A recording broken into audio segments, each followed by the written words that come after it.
She broke down and started crying. She said they closed her school. I said, "What?"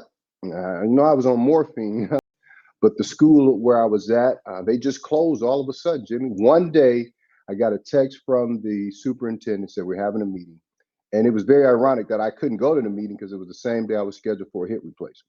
I've been putting it off because I wanted to make sure the school was thriving, which it was. And that day, they held a meeting and they closed the school.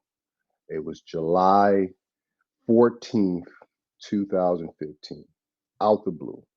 So my secretary came to the hospital, kind of asked her what was going on, what was the meeting about. She broke down and started crying. She said they closed her school.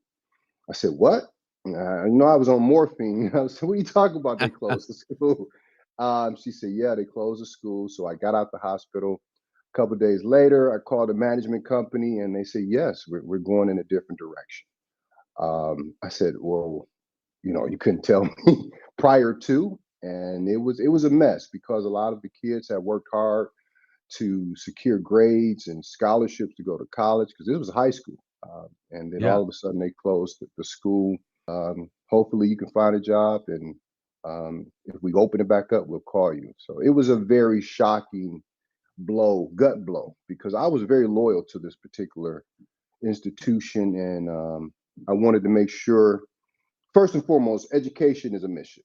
So you have to understand that, and making sure that the kids that look like me in the inner city of Detroit had the opportunity to get to the next level, collegiate, college, trade school, or whatever. So I put my heart and soul into it. So when they closed, it was very traumatic, very traumatic to